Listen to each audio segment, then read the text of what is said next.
பரலோகத்தின் தேவன். நம்ம ஆராதிக்கிற தேவன் சாதாரணமான தேவன் அல்ல. அல்லேலூயா. ஒரு குலத்துக்கான தெய்வம், ஒரு ஜாதிக்கான தெய்வம், ஒரு ஊருக்கான தெய்வம், ஒரு நாட்டுக்கான தெய்வம் அல்ல. என் தேவன் வானத்தை பூமி உண்டாக்கினவர். அல்லேலூயா.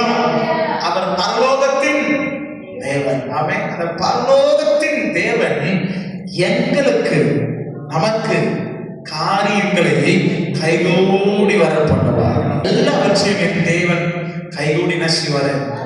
ஆங்கிலத்தில் வாசிக்கும் பொழுது கைகூடி வர்றதுன்னு தமிழ்ல சிம்பிளா படிச்சிட்டோம். ஆங்கிலத்துல the God of heaven will himself prosper us. எங்களை prosperity, செழிப்புக்கு நேராய், விடுதலைக்கு நேராய், ஆசீர்வாதத்துக்கு நேராய், மீட்புக்கு நேராய் கர்த்தர் எங்களை நடத்துகிற தேவனாய் இருக்கிறார். அல்லேலூயா.